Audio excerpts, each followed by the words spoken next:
Olá, marhaban, tudo bom? Eu sou Brisa Sócio e esse é mais um Momento Leitura. Estou aqui com um texto sobre educação e cultura corporal. Educação e cultura corporal. Deixa eu só baixar um pouco o som para não atrapalhar a concentração. Vamos ver do que se trata. Então, vamos ver conceitos, né, científicos derivados do viés do pós-estruturalismo. Então, vamos ver a educação e a cultura corporal, como você quiser falar, derivado do viés pós-estruturalista, tá bom? Mas o que é estruturalismo? Antes de tudo vamos ver isto, tá? O que é estruturalismo?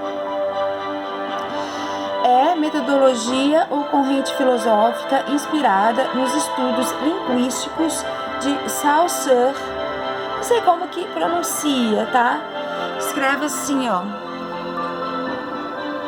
Não sei se dá pra ler aí, ó.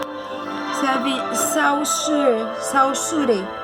Leia-se sussurra. Ah, tá, já tá aqui. É sussurra. Tá bom? Muito obrigada, facilitadora, tá? A facilitadora Patrícia, que escreveu esse resumo.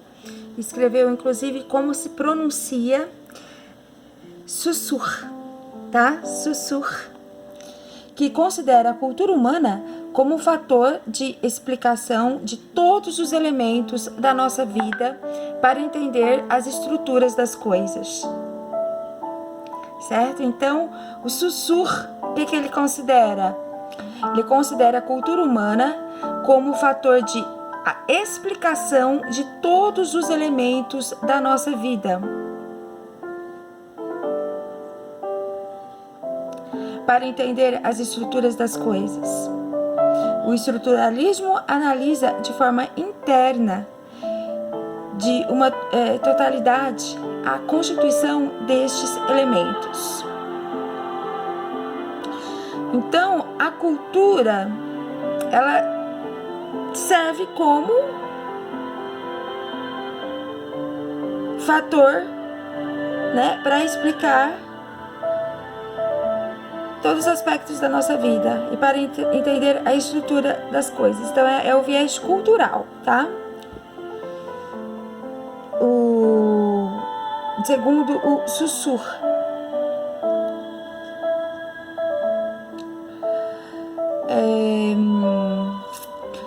E também o estruturalismo, ele analisa de forma interna, tá? De uma totalidade.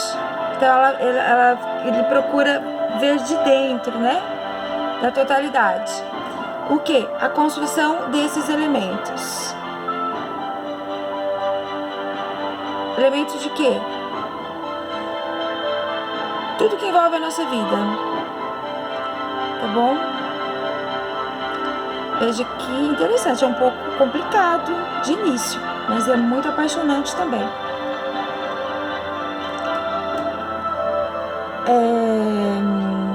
Tal metodologia é pouco usada nos estudos das ciências humanas em geral, por ser muito criticada, mas muito utilizada nas disciplinas que trabalham ou permeiam a compreensão das expressões humanas.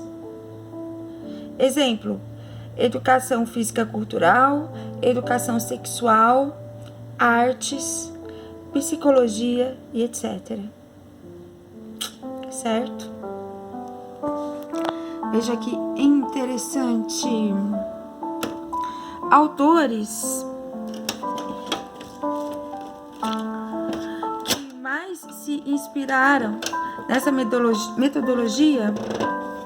Deixa eu fechar. Pronto, tinha um probleminha aqui, já resolvi. Então, essa metodologia estruturalista, né? foi inspirado por alguns autores, né? Aliás, são inspiradas e foram inspiradas, tá? Então, autores que se inspiraram também e inspiram outras pessoas, mas aqui no texto está dizendo autores que mais se inspiraram, né? Os próprios autores que se inspiraram nessa metodologia são Lacan, Foucault e Lévi-Strauss. Esses que eu já estudei em ciências sociais. Tá? O Saussure também eu estudei um pouquinho, mas agora eu aprendi a pronunciar, né? O nome dele. E o Lévi-Strauss, né? Que eu já vi. O Foucault, que escreve Foucault, e o Lacan. Esses elementos gerais da cultura, o qual o estruturalismo observa, que eu já disse, né? Os elementos gerais da cultura possuem um sistema, como se fosse uma teia, que nos impediria de entender um elemento separado de outro elemento, tá? Então, a teia é assim, tá tudo interligado, né? Ele analisa de um ponto específico para o geral, do seguinte modelo, específico para o geral, certo? Como está aqui, ó. Deixa eu mostrar aqui para vocês. Específico para o geral, ok? Ciente dessa teia. Como é possível entender o funcionamento do trânsito sem entender o funcionamento dos semáforos? Semáforo é o ponto específico que agencia os sinais verde, amarelo e vermelho, que são pontos mais específicos ainda. Esses pontos específicos, por sua vez, influenciam na fluidez do trânsito, que, por sua vez, influenciará na conduta de cada motorista. Tá bom? Outro exemplo.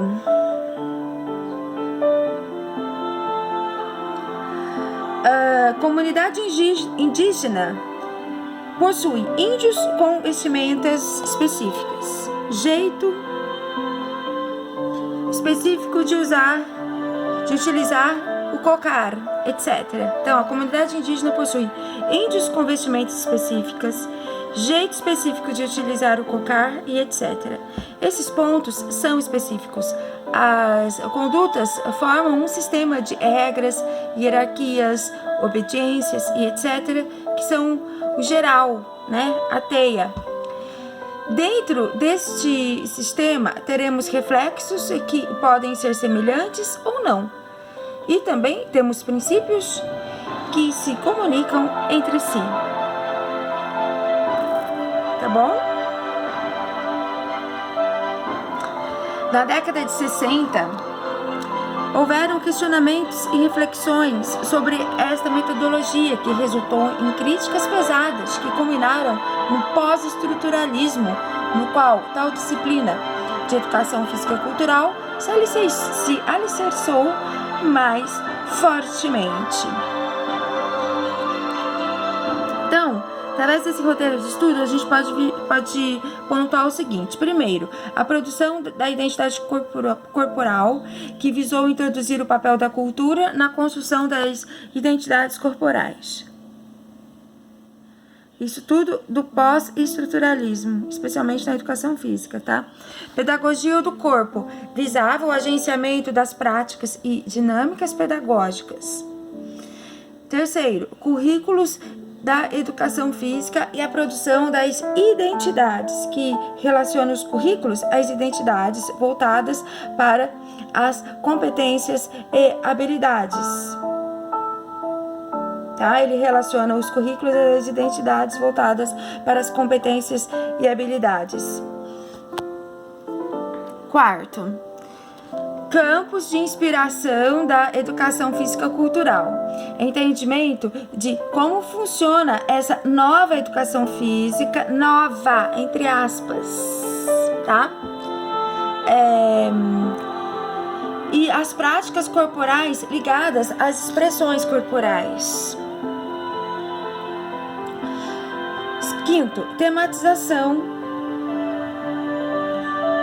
problematização e desconstrução da educação física cultural, que seria compreender e aprender a relacionar, identificar os mapeamentos, as análises e as situações. Certo? Tematização, problematização, desconstrução da educação física cultural, que seria compreender e aprender a relacionar, identificar os mapeamentos, as análises e as situações. Princípios ético-políticos da educação física cultural.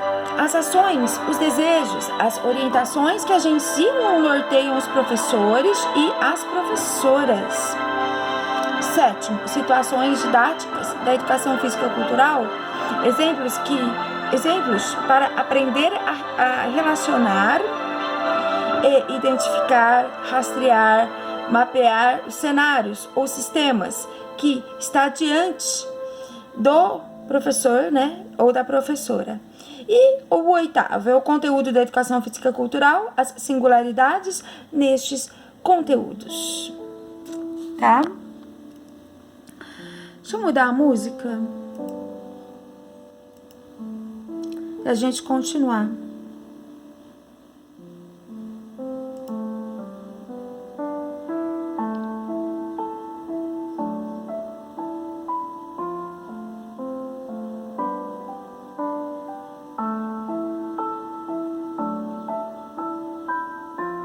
Vamos ver essa. Searching for music for your next video? Não, essa aqui não. Vamos colocar Arabic.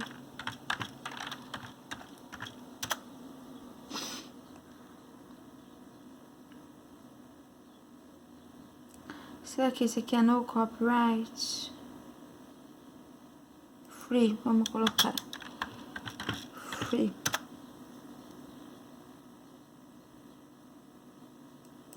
Vamos ver essa. Looking for the best music for your videos? Then you should check out Deixa eu só pular, esperar acabar o anúncio aí. Só um minutinho. Então, como a gente está vivendo aqui as mudanças, né, em relação ao estruturalismo e o pós-estruturalismo, tá? A educação física está muito ligado à concepção pós-estruturalista, né? Tá ligado à cultura do corpo. Então, continuando.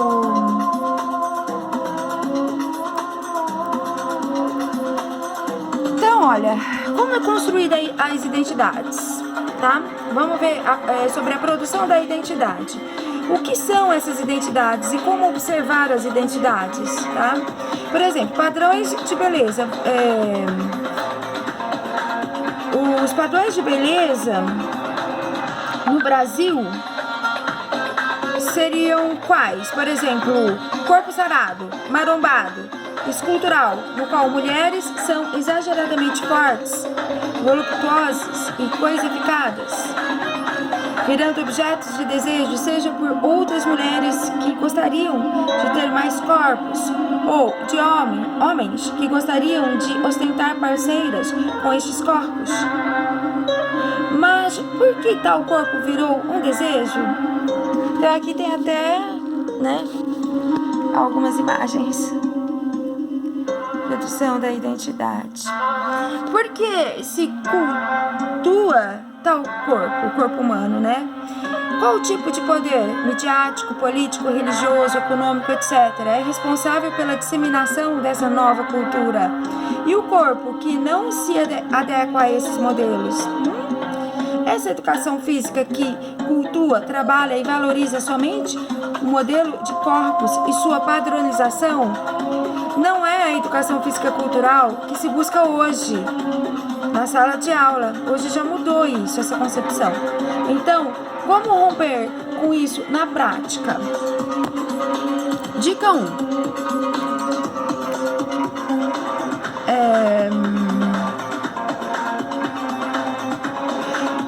questão importante, ó. Quais saberes estão sendo validados na área da educação física?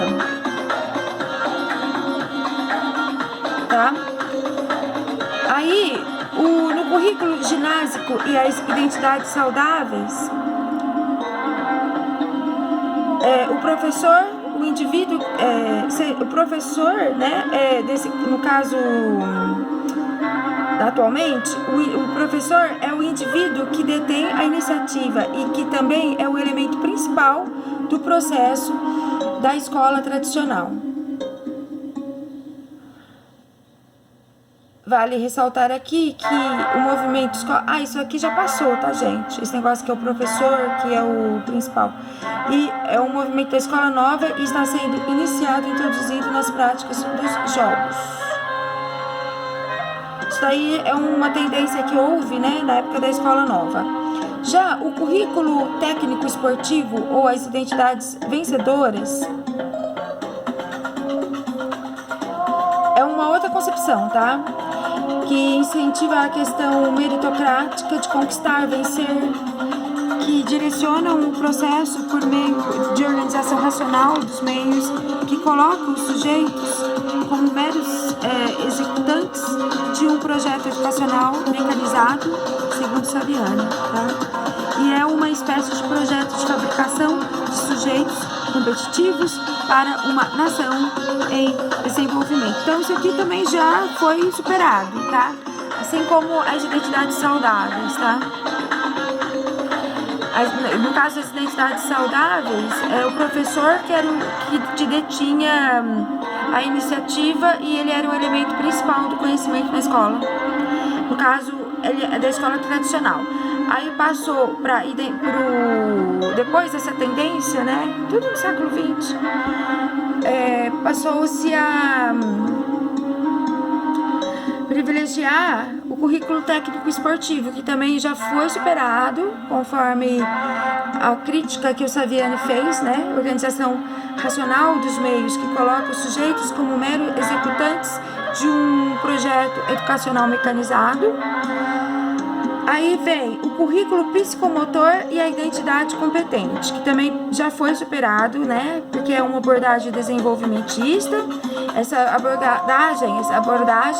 abordagem procurava garantir o desenvolvimento fisiológico, motor, cognitivo e afetivo social dos alunos. E foi melhorando, né?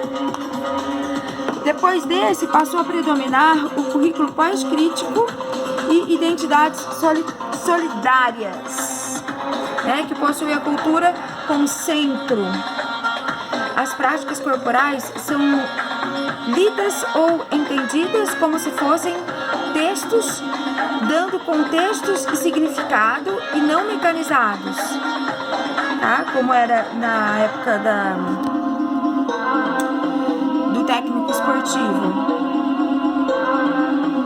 E a prática como e nessa daí das identidades solidárias, a prática ela passou a ser um reflexo desse contexto.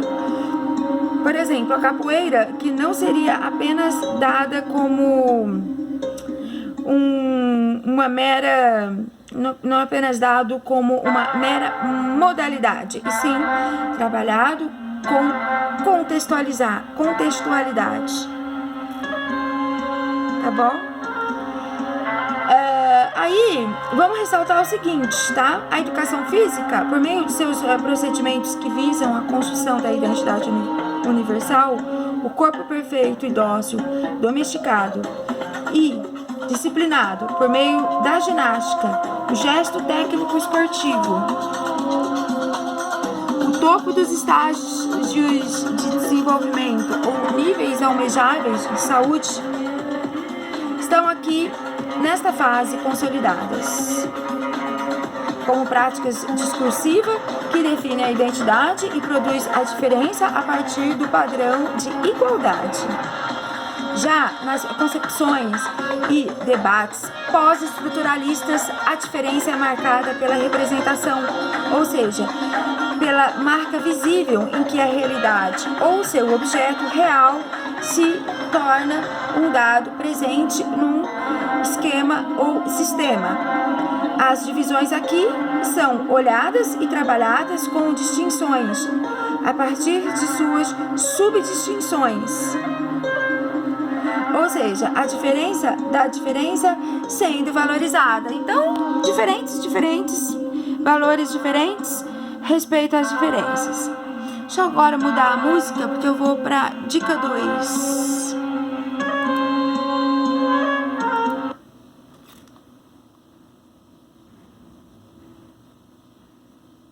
Vamos ver essa aqui, se é legal também. Você conhece esse velhinho aqui?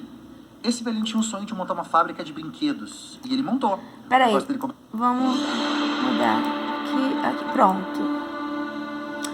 Continuando, meus queridos teleouvintes.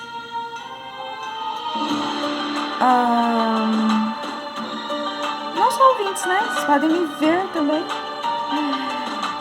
E vamos lá então, a dica 2. Bom, existe um debate sobre a construção das identidades de gênero. O que é gênero, gente? Masculino, feminino, transgênero. Neste texto, a autora analisa as normas de gênero que são impostas aos meninos em diferentes níveis de normalidade, impondo a todo momento uma filosofia de vida ranqueada, onde os meninos disputam entre si quem é o mais forte, o mais ágil, o mais belicoso, etc. Então, como exemplo, temos uma construção da identidade que esboça bem a individualização de atributos combativos, como o de um guerreiro, de um soldado, combatente, que é produzida por meio da atuação conjunta de normas de gênero que comparam corpos. Esta norma exposta seria a de um corpo menino guerreiro, que ocupam escalas mais altas de ranking, produzindo e reproduzindo a diferença pela igualdade e não a um corpo e não a de um corpo normalizado.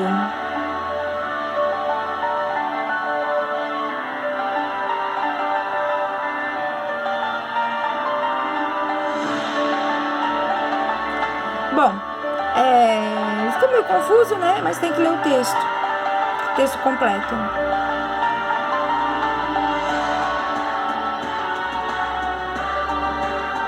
Bom, vamos à próxima dica. Como que tá essa música? Tá legal?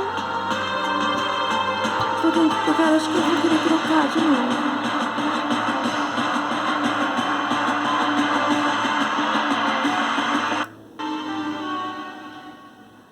Vamos pra próxima. Vamos ver se essa é. Ah, não.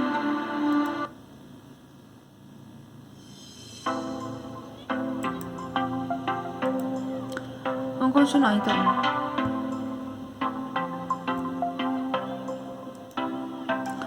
Vamos para uma outra dica aqui, na área de código de linguagens, tá? Educação física na área de código de linguagens. Então, vamos ver. Nessa área, podemos ver o porquê de a educação física estar na área de códigos e linguagens. Por quê? E por que de ser correlata de outras disciplinas? A ação de ler e escrever são colocadas como expressão e produção, os significados presentes no que se está a fazer. Pode-se dizer que as crianças estão envolvidas em práticas que contêm significados e contextos e que tais práticas, ao serem produzidas e interpretadas, tendo sinal e significado, viram códigos de linguagem usados por todos. Qualquer ação expressa ou comunicada possui um significado, produzindo e reproduzindo uma cultura que não é homogênea. A educação física, antes deste entendimento, era tida como uma ferramenta que preparava, fabricava, a alta performance dos indivíduos, mas já a educação física alicerçada no pós-estruturalismo, não. Aqui o corpo é fruto de contexto, saberes que podem ser lidos. Ok? Como aplicar a educação física cultural nas aulas de educação física? Então, como aplicar a educação física cultural nas aulas de educação física? Vamos ver então. Nesse caso, o professor ou a professora, né, deve compreender as noções de tematização, problematização e desconstrução adotadas pela filosofia cultural, pela educação física cultural, tá? Mapeando, observando ou rastreando sua clientela. Quem é a clientela? São os alunos. Buscando entender e problematizar aquele contexto da sala, dos grupos, as expressões dessas crianças, formas de falar e etc. A educação física deixou de ser uma atividade performática que visava produção meritocrática ou medição de forças competitivas e se tornou um componente curricular obrigatório pela LDB. Vale ressaltar que houve em 2018 a reforma do ensino médio, que alterou a Lei de Diretrizes e Bases, reformulando a obrigatoriedade deste componente a partir do 9º ano. Nessa nova condição, as práticas corporais não são ensinadas, mas sim tematizadas.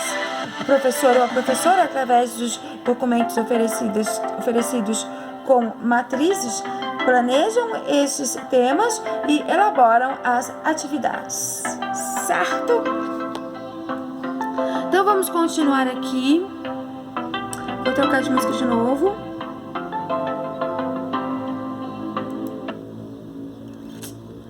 Vamos ver essa aqui, ó.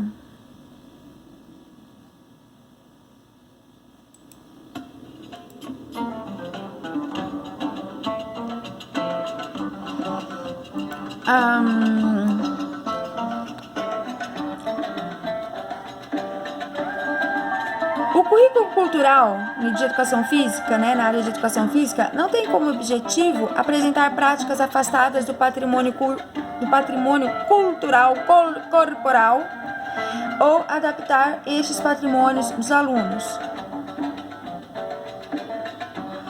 Também não busca promover ou enaltecer as aptidões físicas ou habilidosas. Ela busca promover uma educação democrática a partir do reconhecimento das vozes e das gestualidades subjugadas ou omissas. Ela pretende despertar uma atitude crítica ou filosófica nestes alunos perante a sociedade, usando os temas geradores, que são temas que fazem parte do universo destes alunos, exemplo, maracatu, funk, rap e etc. Tal método é uma proposta freiriana que oferece a possibilidade para a organização de experiências pedagógicas em forma de práticas culturais que possam levar os alunos para a formação mais crítica, questionadora e coletiva. Ela não é tecnicista e se opõe à lógica colonial. Todas as vozes são importantes para essa relação crítica e coletiva. Tem um texto que chama-se Entre Fritadas, Assadas e Muito Cheiro Bom, que traz exemplos de como relacionar as situações, as práticas, os mapeamentos, os princípios, né, a toda a metodologia. Porque esse texto, quem tiver a oportunidade de ler, problematiza o padrão dos corpos. Tem que ver o autor, né? Aí vamos a alguns conceitos importantes. O que o agenciamento tem a ver com as práticas em sala de aula? O que o agenciamento tem a ver com as práticas em sala de aula? Então, o objetivo de se entender o que seria o agenciamento é abordar e justificar a importância dos princípios ético-políticos que direcionam os docentes, tá? Então, este objetivo é um encontro do desejo,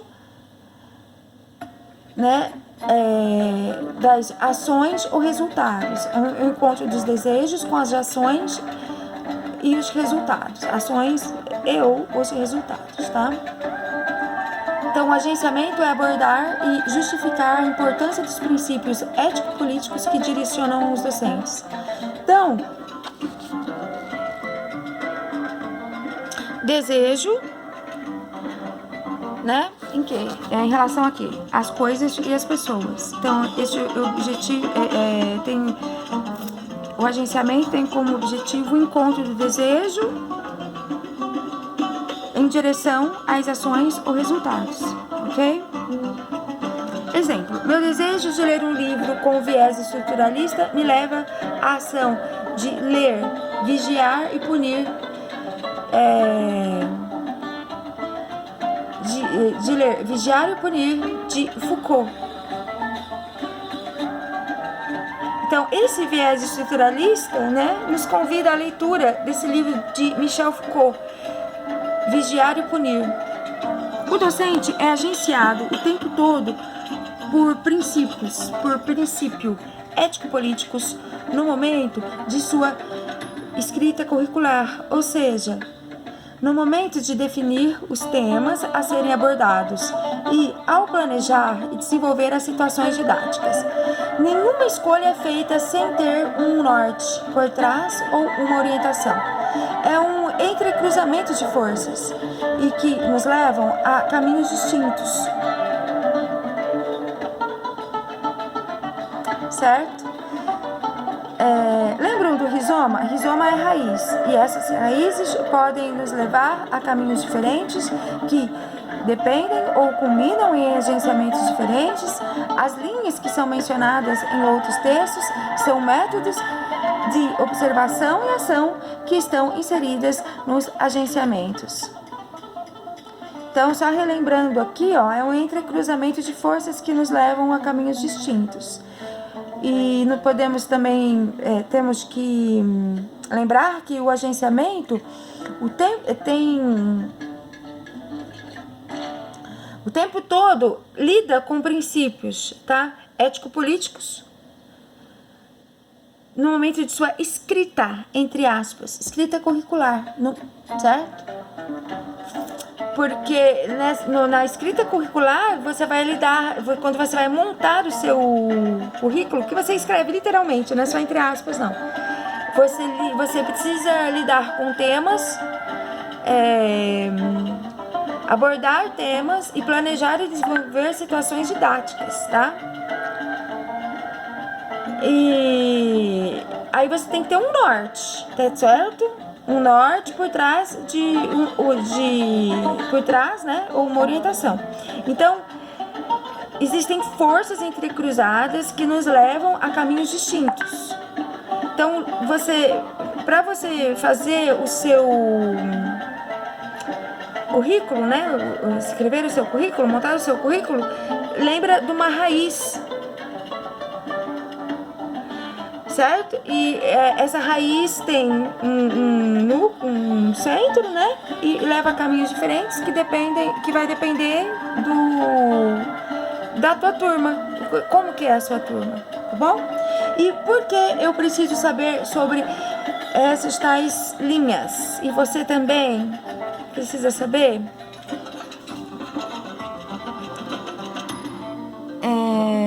Porque, gente, isso daqui na verdade, quem tem que saber é um professor, tá? E as pessoas, de modo geral, que são curiosas e querem entender, né, como se dá o processo educativo contemporâneo.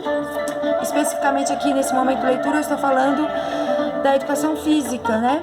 E por quê? Porque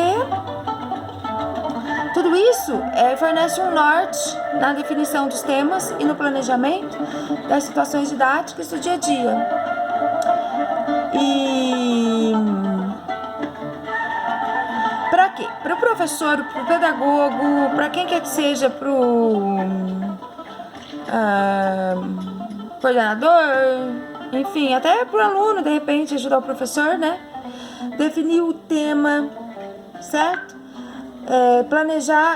Planejar situações didáticas pelos seguintes princípios, planejar a sua didática pelo princípio ético, político. O problema desses princípios é que eles podem carregar valores ideológicos e institucionais de biopoderes. O que são os biopoderes? Os estereótipos de superioridade, né? O louro superior ao moreno. Se bem que isso não tem, né? Muito racismo tem, né? O branco em relação ao preto, etc. Exemplo, Ministério da Educação, quando está regida por um governo conservador, tende a seguir princípios éticos, de essência também conservadora e nada imparcial em relação a certos temas. Outro exemplo, um professor de educação física que não gosta do gênero funk, por exemplo, pode nunca dar nenhuma atividade inspirada nesse tema, porque seu princípio ético-político irá trazer juiz de valor, né? Irá trazer juiz de valor carregado de preconceitos em cima do tema, que nada mais é que um reflexo de uma cultura popular, ainda que nada erudita. Aí vamos aos princípios éticos, tá?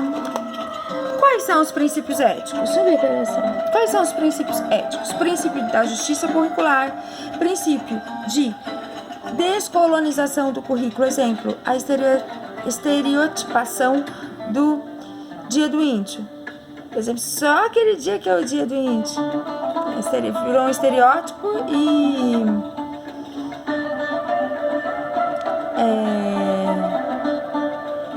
isso tem a ver com o processo de colonização. Então a gente tem que desconstruir isso, né? Criticar isso daí como sendo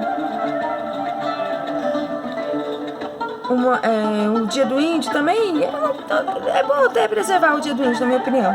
Tem gente que acha que não, né? Mas eu acho legal preservar. Mas o índio também, nem todo índio mais usa sempre cocar, enfim. Seria legal pesquisasse mais como estão vivendo os índios hoje. Princípio de rejeição ao daltonismo cultural. Exemplo, se o docente estereotipa o indivíduo indígena, ele está agindo com o daltonismo, ou seja, ele não enxerga bem as nuances, né, as matizes, ou seja, ele daltonismo, né, tem a ver com o olhar do professor que vê o indígena de forma estereotipada e preconceituosa.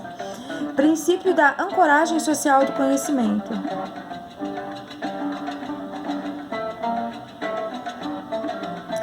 Então, temos também o desenvolvimento das situações didáticas que vão levar as narrativas dos professores, que são os caminhos a serem desenvolvidos durante o processo do ensinamento didático. Seria o mapeamento, a leitura, a vivência, a ressignificação, os aprofundamentos, amplificação, registro e avaliação. Nos temas que analisam a prática do sumo, dentre outras atividades, os pesquisadores registraram as práticas com fotos, vídeos, etc. Eu não sei o que é essa prática do sumo, tá? Bom, vamos aqui avançar um pouco. Só para terminar, tá? Os conceitos das linhas. As linhas em questão são as forças que resultam num agenciamento. Quem vai agenciar vai ser o professor, o pedagogo, ou seja, no significado que uma relação material produz na maneira de pensar e agir do indivíduo. Essas linhas podem ser consideradas um sistema metodológico para se construir as atividades ou ações em forma de agenciamentos, produzindo conteúdo ou mapeamentos, né, por meio de procedimentos tais como registros, vivências, leitura, dentre outros. Aí tem a linha maleável. A maleável também é chamada de molecular ou flexível. e tem as linhas moleculares, que são as duras, e tem as linhas de fuga. Então vamos ver o que diz cada uma dessas linhas, tá? Os conceitos das linhas. A linha maleável, molecular ou flexível, no plural são linhas moleculares ou flexíveis, tá? São aquelas observações que fazemos nas quais nós mapeamos, observamos, agimos de acordo com os acontecimentos, conduzindo a situação de acordo com os acontecimentos ou as mudanças, desvios ou modificações. Exemplo, o professor tem uma turma do primeiro ano do ciclo 1 e, ao perguntar, numa situação hipotética, se eles sabem de onde vêm os bebês, cada aluno responde uma coisa distinta até que, ao receber uma resposta inusitada e assustadora de um deles, o professor tenderá a ser flexível na sua postura, sem intimidar o aluno, tentando conduzir a sala a uma conversa saudável e adaptada à linguagem desta turma. Então, o professor, nessa linha maleável, ele observa os contextos desta resposta, as raízes, né? O rizoma e as conexões que talvez tenham suscitado nesta situação tal resposta inusitada. Ele observa e age conforme o fluxo, sem censurar o aluno de forma equivocada, porque o professor se utilizará dos saberes, das vivências destes alunos ou de suas expressividades. Ok? Então, essa linha aí é importante, hein, gente? Tá com tudo. Vamos ver o que diz as linhas moleculares ou molares. Eu falei moleculares, eu errei, tá, gente? Desculpa aí. É linhas molares. Molares ou duras. As molares ou duras. As linhas molares ou duras seriam aquelas situações ou características em que as observações são mais objetivas e duras. São situações que não se há flexibilidade, como a imposição dos documentos legais, por exemplo, a LDB, regimento interno, etc., que demarca um perfil de um indivíduo ou grupo. Lembram do exemplo da lei das panelinhas? Não sei, quer dizer, vou tentar lembrar. Por que uma panelinha se forma na sala? Ah, sim, as panelinhas, que são os grupinhos, panelinhas entre aspas. Por que este grupo se identifica entre si? É porque as pessoas vão se formando em grupos. Quais linguagens usam? O que eu, como docente, ou você, né, como docente, posso ou devo usar nos documentos legais para que este grupo com esta característica aprenda? Tá? Então, essa é uma preocupação do professor. E qual a classe social destes grupos? Ok? E, então, eu já falei sobre as linhas molares ou as duras, tá? É aquela que não abre mão porque é normativo, é obrigatório. A linha maleável e molecular ou flexível, elas que tem a ver com respeito às diferentes culturas. Essas duas linhas, uma não exclui a outra, tá? Ela vai se apresentar de acordo com a situação. E agora vamos para as linhas de fuga. Seriam aquelas situações onde a observação deixa passar algum detalhe, ou se é desconhecido e inesperados, porque sempre podem haver a possibilidade de uma direção nova, da reivindicação das raízes, rizoma, dentre outros caminhos que podem se potencializar ou ser podado. Exemplo, o EAD, o ensino à distância, o EAD, utilizado agora em toda a rede de ensino devido à pandemia, isso foi uma fuga, uma ruptura, uma nova direção que foi feita devido a um acontecimento diferente e que nem todos estavam preparados para realizarem, né? Que nem todos estavam preparados para realizarem. As linhas em questão são as formas que resultam agenciamentos, ou seja, significados que relações materiais produzem no modo de pensar e agir do indivíduo. E as relações materiais podem ser leituras, acontecimentos ou entre pessoas. Toda essa questão de linhas são espécies de metodologias que nos servem de mapeamento, observação ou leitura para se tomar uma ação que flua resultados segundo Deleuze. São espécies de metodologias que nos servem de mapeamento, observação ou leitura para se tomar uma ação que flua resultados, segundo Deleuze. Todas essas linhas são processos, métodos e agenciamentos que resultam no assujeitamento do sujeito ou das coisas. Então, era isso. Basicamente, tá? Wassalamu alaikum. Beijos. Ó, ao sair de casa, não se esqueça, hein? Use a máscara protetora. Eu uso o meu próprio puxador, eu saio assim de casa, tá? Muito bom. E até o próximo momento leitura. Bye!